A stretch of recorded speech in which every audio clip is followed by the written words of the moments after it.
नमस्कार, आप देख रहे हैं एनएमएफ न्यूज। आपके साथ मैं हूं नम्रता चौधरी। थ्री इडियट्स आप सबने देखी होगी। फुनसुक वांगडुक को देखने के बाद आपको लगा होगा कि ये तो सोनम वांगचुक का ही किरदार है। मुझे भी ऐसा ही लगा था, अब तक तो कम से कम ऐसा ही लग रहा था। उसके बाद आमिर खान का एक वायरल वीडियो हम सब ने देखा, अभी जो हाल फिलहाल वायरल हो रहा है, और फिर राजकुमार ईरानी का स्टेटमेंट भी। दोनों बैक टू बैक पहले सुन लीजिए, देख लीजिए। It was a film that, of course, has had a deep impact for us when we were growing up, and you were inspired by a certain person, Sonam Wangchuk. That's what I'm told. No, that's not true actually. No? No. That is a misconception. Okay. I didn't know about Mr. Sonam at that time when we were doing the film Three Idiots. I know that I saw a video of Chatur. Just recently he said that. Yes. Yeah. No, he's wrong. Maybe that's what Chatur was thinking. But I want to tell you that neither Raju nor Abhijat were the two writers, nor I. We didn't know about Mr. Sonam. However, what Mr. Sonam is doing is good work in any case. He doesn't have to be based on the character of Three Idiots for us to respect him and the work that he does. But what do you have to say anything about this? Just from a factual point of Yeah. view, I wanted to That's tell you it. that I neither. It's never been clarified before this. Yeah. In fact, Mr. Sonam has said this. Okay. He also has said that the character is not based on him. He has also clarified. अब ये सुनने के बाद, ये देखने के बाद आपको समझ में आ गया होगा कुछ तो लोचा है इस गोला पर, कुछ तो लोचा है। मतलब सोनम वांगचुक की कहानी वो नहीं है जिसमें फर्श से उठकर वो अर्श तक पहुंचे हों, बल्कि उनके फादर एक बहुत प्रतिष्ठित नेता थे, उनका बैकग्राउंड बहुत स्ट्रांग था। अब तो सारी जानकारी यही मिल रही है। देखिए, आंदोलन करना आसान होता है, लेकिन जब आपके खुद के जो सच हैं वो सामने आते हैं तो उसको फेस करना कई बार मुश्किल हो जाता है। आज इसी पर चर्चा करेंगे। जो लोग सोनम वांगचुक को लेकर वीडियो बना रहे हैं, दावा ये भी किया जा रहा है कि वो भी पैसे ले लेकर बना रहे हैं। एनएमएफ न्यूज ऐसे किसी भी दावे की पुष्टि नहीं कर रहा, लेकिन हम आपको सोर्स के साथ सारी चीजें दिखा रहे हैं। आज इस वीडियो में सीधा एक सवाल पंकज प्रसून से, कौन है सोनम वांगचुक? सच में कौन है सोनम वांगचुक? नम्रता, हमारे देश के लोग बड़े फिल्मी हैं, मासूम भी। किसी को पता नहीं था। हाँ, मासूम नहीं है, मतलब वो फिल्म में उनको हीरो बहुत पसंद है। एक दिन का मुख्यमंत्री, नायक, तो थ्री इडियट्स का साइंटिस्ट। सिनेमा में जो साइंटिस्ट दिखाते हैं हम साइंटिस्ट मान लेते हैं। अब सच्चाई मैं बता रहा हूं, एक एक करके विथ फैक्ट्स बता रहा हूं। फिल्म में दिखाया गया कि एक गरीब लड़का है जो कि दूसरे के नाम पे एडमिशन ले लेता है, ये दिखाया गया ना। रियल लाइफ में वो नहीं है। सोनम वांगचुक के पिताजी का नाम था सोनम नांग्याल। ये राजनीतिक रूप से काफी प्रतिभाशाली व्यक्ति थे। ये विधायक रहे हैं और शेख अब्दुल्ला की सरकार में मंत्री थे। शेख अब्दुल्ला, फारूक अब्दुल्ला के भी पिताजी जो थे मिनिस्टर थे, और फिर काफी इन्फ्लुएंस था इनका। तो बहुत अच्छे खासे फैमिली में पैदा हुए थे ये सोनम वांगचुक। सोनम मैं उनका नाम फिर से बता रहा हूं, सोनम वांग्याल, ये नाम याद रखिएगा। अब जाए, हाँ, सोनम वांग्याल कांग्रेस, वो टाइप कीजिएगा तो आ जाता है, उन्हीं के ये है। तो सबसे पहली बात, ये भाई बड़े है, 75 में ये कैबिनेट मंत्री भी बने जम्मू कश्मीर में, इनके फादर। तो काफी इन्फ्लुएंशियल फैमिली था, लेकिन दावा यह है कि ये पढ़ने में उतना अच्छा नहीं थे सोनम वांगचुक। तो कोई आईआईटी वगैरह में एडमिशन नहीं हो सका। बहुत कोशिश की कि देश के किसी अच्छे कॉलेज में, मतलब प्रतिष्ठित में हो सके। तो एक एवरेज लड़का, मंत्री का बेटा। दावा यह है कि 1987 में इनका एडमिशन किया गया रीजनल इंजीनियरिंग कॉलेज श्रीनगर। अब वो एनआईटी श्रीनगर हो गया, वहां से इन्होंने डिग्री ली है, रीजनल इंजीनियरिंग कॉलेज श्रीनगर। यहां से डिग्री ली है, कोई आईआईटी से नहीं लिया है जैसा कि लोग दावा करते हैं। तीसरा जो महत्वपूर्ण बात है, ये बीटेक की डिग्री है इनके पास। बीटेक, एक नॉर्मल से इंजीनियरिंग कॉलेज से बीटेक की डिग्री है, डेट्स इट। अब मैं जो आगे आपको बता रहा हूं वो और भी हैरत अंगेज है। सिनेमा में दिखाया कि पता नहीं इनके नाम पे कितने पेटेंट है। एक पेटेंट नहीं है, एक डिस्कवरी नहीं है, एक रिसर्च नहीं जो कि इन्होंने खुद किया है। नहीं है पेटेंट। और पूरा रिसर्च पेपर मैं जो सब जगह आप देख लीजिए, मैं उसका दे देता हूं कि how many patents on Sonam Wangchuk name, एक भी नहीं, 0 आता है, वो अपना पेटेंट नहीं है। ठीक है, यहां तक आगे बात। अब आगे की कहानी और दिलचस्प है। सोनम वांगचुक के जो समर्थक दावा करते हैं कि इन्होंने आइस स्तूप का डिस्कवरी किया है या बनाया है, उसको क्या इंजीनियरिंग इन्वेंशन किया है, आप जो कहें, इन्वेंशन किया है। अब आइस स्तूप के बारे में आपको एक और बात मैं बताऊं। एक चेंगिन नॉर्वे नाम के इंजीनियर थे, सिविल इंजीनियर, इसी लद्दाख से। उन्होंने 1970 में आइस स्तूपा बनाया था, उनके नाम पर रिसर्च पेपर है, बाद में उनको पद्मश्री सम्मान भी दिया गया था।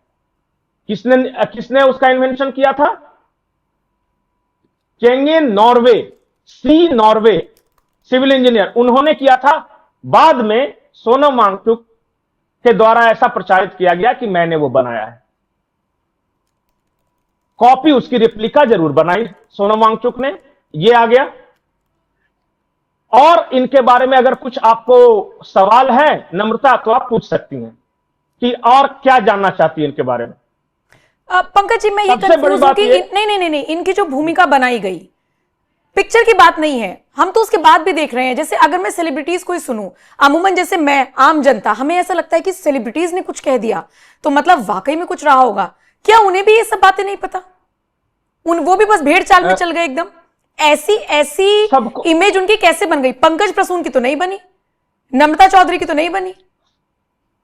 अब मैं इसके बाद अगर इसका जवाब दे दूं तो पता नहीं क्या होगा। इस देश में एक आप पैटर्न देखिए कि जब भी हाल के दिनों में कोई सेलिब्रिटी बना है तो कैसे बना है वो। सबसे पहले एक इंटरनेशनल अवार्ड होता है रोमन मैग्सेसे, वो दिया जाता है। जैसे अरविंद केजरीवाल को दिया गया, रवीश को दिया गया, सोनम वांगचुक को दिया गया, ये सब रोमन मैग्सेसे अवार्ड विनर हैं। तो जैसे ही कोई विदेशी अवार्ड मिलता है तो हमारे देश के लोगों को लगता है कि यार बंदे में दम तो जरूर होगा, कुछ तो होगा, तभी तो दिया गया है ना। अब उस रोमन मैग्सेसे अवार्ड के पीछे क्या है उसके बारे में पता कीजिए। जिस देश में उपद्रव वगैरह करवाना होता है तो सरकार के खिलाफ एक पर्सनालिटी खड़ा किया जाता है और उस पर्सनालिटी को खड़ा करके रोमन मैग्सेसे अवार्ड दिलवाया जाता है और फिर उस देश में उसको भेजा जाता है। फिर वो लार्जर देन लाइफ उसकी इमेज बनाई जाती है।